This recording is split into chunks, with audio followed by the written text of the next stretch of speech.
আসসালামু আলাইকুম সবাইকে। মাইক্রোসফট ওয়ার্ড হোম এর পার্ট 2 এ সবাইকে স্বাগতম। গত পর্বে আমরা দেখেছি ফন্ট এবং ক্লিপবোর্ডের কাজ। এখন আমরা দেখব প্যারাগ্রাফ অপশনের কাজ। প্যারাগ্রাফ অপশনের কাজ কি? প্যারাগ্রাফ অপশনের শুরুতে আছে বুলেট লাইব্রেরি। বুলেট লাইব্রেরির কাজ কি? বুলেট লাইব্রেরি হচ্ছে কোনো লেখার সামনে বা কোনো লাইনের সামনে বুলেট দেওয়া, একটা সাংকেতিক চিহ্ন ব্যবহার করা।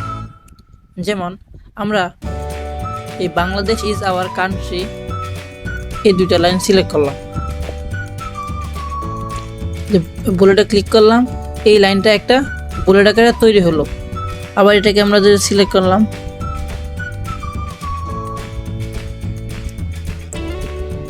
যদি আমরা প্রত্যেকটা লাইনকে একটা একটা এন্টার দিই,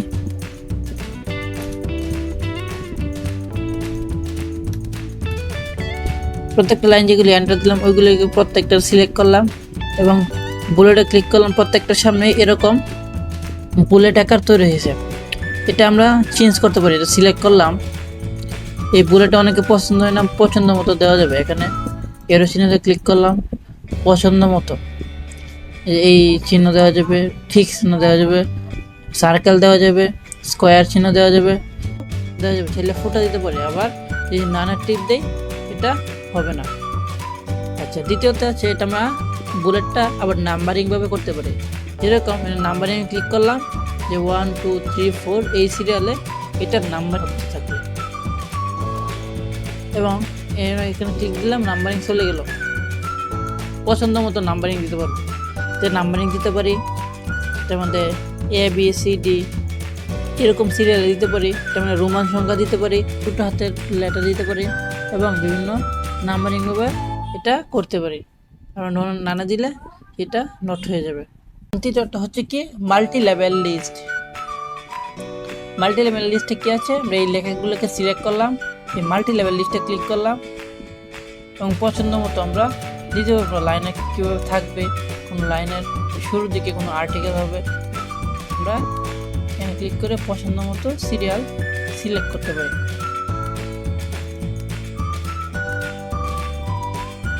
পছন্দ মতো সিরিয়াল সিলেক্ট করতে পারি।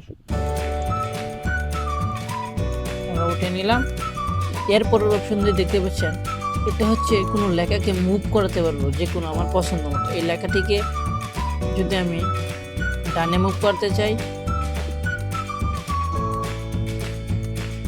তাহলে চলে যাবে, বামে মুভ করে দিতে হলে যে পছন্দ মতো এটা হবে। যেরকম সম্পূর্ণ প্যারাগ্রাফটা সিলেক্ট করলাম, এটা ডানে আছে, বামে যে চাইলাম এই বামে চলে গেল, মানে এটা পছন্দ মতো নেওয়া যাবে।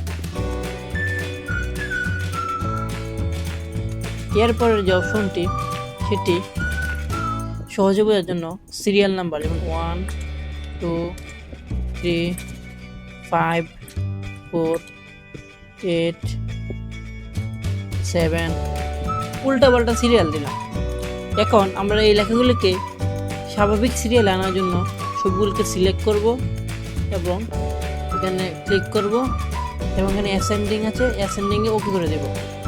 দেখেন 1 2 3 4 5 7 8 এই সিরিয়ালে আছে এবং আমরা অ্যাসেন্ডিংয়ে ক্লিক করলে ডিসেন্ডিং যাব।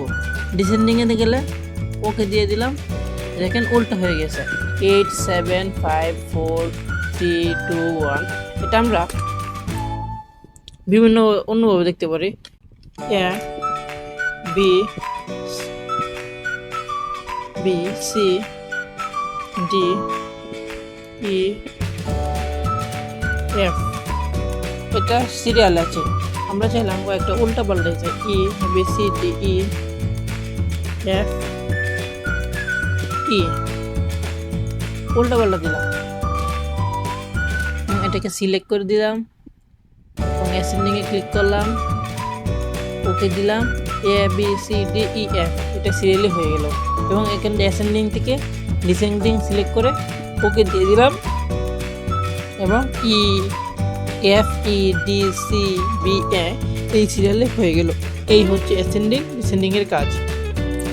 এরপর হচ্ছে যে অপশনটি, এটা হচ্ছে আমার লাইন কীভাবে থাকবে, একটা প্যারাগ্রাফ কীভাবে থাকবে, ওই প্যারাগ্রাফটার আমরা এই প্যারাগ্রাফটার লেখাকে মাঝখানে রাখতে পারবো, বাম পাশে নিতে পারবো, ডান পাশে নিতে পারবো। যেরকম এই বাংলাদেশ ইন্ট্রোডাকশন এই লেখাটিকে আমরা মানে বাম দিক থেকে লেখাটাকে শুরু করতে চাই, এখান থেকে এই লেখাটা শুরু করতে হলে যে এখানে ক্লিক করতে হবে, তাহলে এটা বাম দিক থেকে শুরু হবে। এবং যদি আমরা এই লেখাটিকে মিডিল মানে বর্ডার থেকে শুরু করতে চাই, তাহলে এই যে এখানে দিব, এটা মিডিলে চলে আসবে।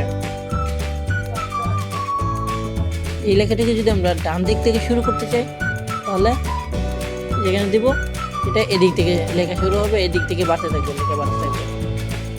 আমরা এটাকে মাঝখানে রেখে দেব সেম। এরপরের অপশনটা কি, আমরা এই লেখাটিকে মানে এই যতটুকুই লেখা হয় না কেন, এই লেখাটি যদি পুরো একটি লাইনের মধ্যে বিস্তৃত হয়, সেই জন্য আমরা এখানে ক্লিক করব, যে লাইন থেকে মানে সম্পূর্ণ লাইন পাবে এটা হয়ে থাকে। এরকম এটা দিলাম, যে লাইনটা প্রসারিত হয়ে যাবে। এরপর হচ্ছে কোনো একটা লাইনের মধ্যে দূরত্ব, যেমন এখান থেকে এই লাইনটার যে মাঝখানে যে স্পেসটা আমরা চাইলে এটা পরিবর্তন করতে পারি। এই যে এখানে এই অপশনটা ক্লিক করবো, আমরা লাইনের স্পেস 1.0 দিতে পারবো, 1.5 দিলে আরো বড় হবে, 1.15 দিলে আরো বড় হবে, 1.5 দিলে আরো বড় হবে, 2.0 দিলে আরো বড় হবে, 2.5 দিলে আরো বড় হবে, 3.0 দিলে আরো বড় হবে।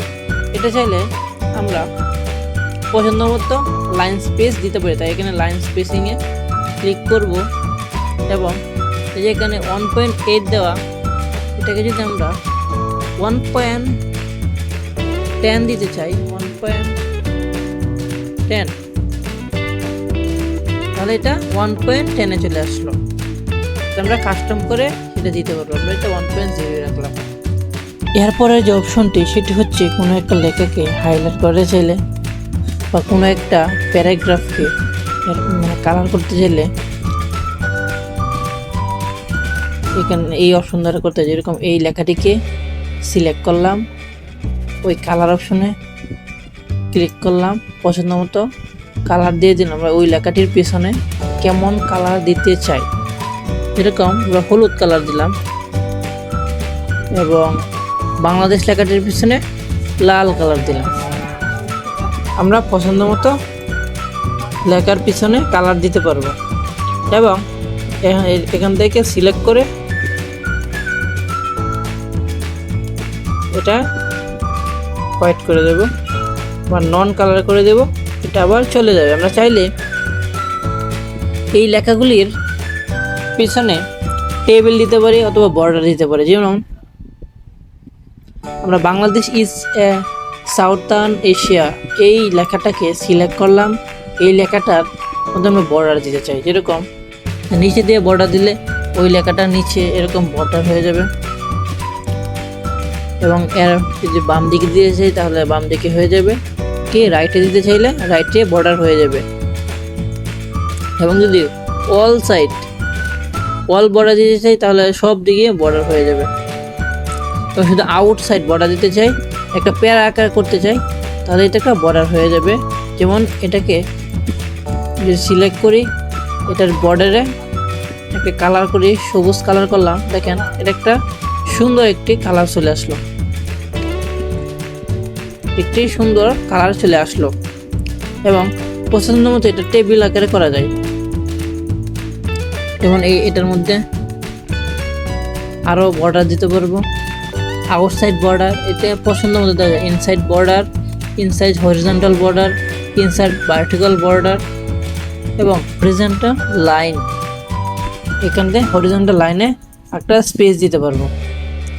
কন্ট্রোল জেড, আগে জায়গায় ফিরে গেলাম। এখান থেকে চাইলে ড্র টেবিল করতে পারি। এখানে ক্লিক করলাম, ড্র টেবিলে গেলাম এবং এখান থেকে কন্ট্রোলে প্রেস করে কার্সরের লেফট বাটনে ক্লিক করে আমরা পছন্দ মতো টেবিল ড্র করতে পারবো। এখানে পছন্দ মতো টেবিল ড্র করতে পারবো, পছন্দ মতো টেবিল ড্র করতে পারবো।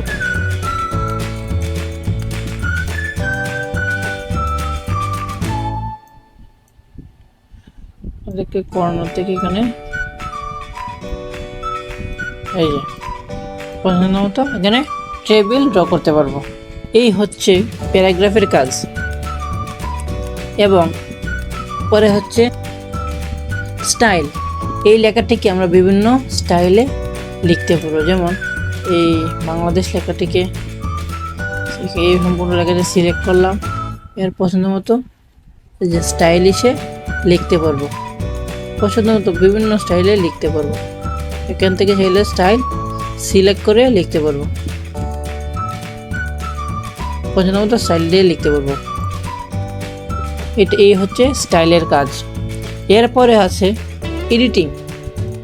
এই লেখাটাকে এডিটিং করতে চাই, লেখাটাকে এখানে অনেকগুলো লেখা, এখানে লেখাটাকে এডিটিং করতে এখান থেকে কোনো একটি শব্দ খুঁজে বের করব, বা এখানে হাজার হাজার শব্দ আছে, একই ওয়ার্ড অনেক জায়গায় ব্যবহার করা হয়েছে, ওই ওয়ার্ডগুলো আমি সহজে কীভাবে খুঁজে বের করব।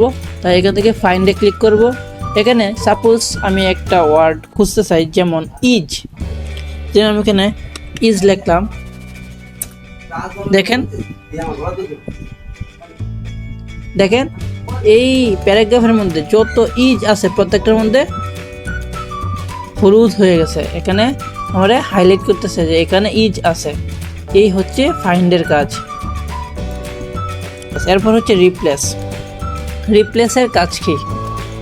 রিপ্লেসের কাজ হচ্ছে কোনো একটা ওয়ার্ড আছে, এরকম একটা প্যারাগ্রাফের মধ্যে ইজ অনেক জায়গায় আছে, ওই ইজটাকে ছড়িয়ে আমরা অন্য আরেকটি শব্দ আনতে চাই। যেমন সম্পূর্ণ এখানে রিপ্লেসে ক্লিক করলাম।